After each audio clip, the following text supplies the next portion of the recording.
আমি বললাম যদি ফেল আর হাত দিয়ে ছড়া। হ্যাঁ ঠিক আছে বসো তুমি।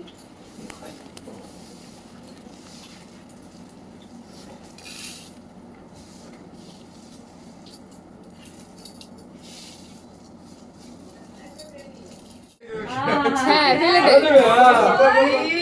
উই কোনা কোনা দাও। না এবার গোছাও। নো ভালোভাবে দাও একটু যা সামনে বসে আজ দানা গুনে গুনে একদম তুলবি তো ফুটে খাবি তাহলে শিখবি এই বাসা দৌড়ে কোন স্টেশন এই তো বলছি কেন বন্ধ আসাদের পরে দমদম সেই অন্নবাদকে বিয়ে করবে কি বলে ওরা? সত্যি বলি সত্যিই বলছি একদম তাই আমাদের কাছে সব সত্যিই শুনবে ছোট্ট রাজ বড় হয়ে গেছে সত্যি ছোট ছিল আমার বিয়ের সময় কত ছোট ছিল জানো আজকে বিয়ে হবে আজকে তুমি তার বিয়ে দেখছো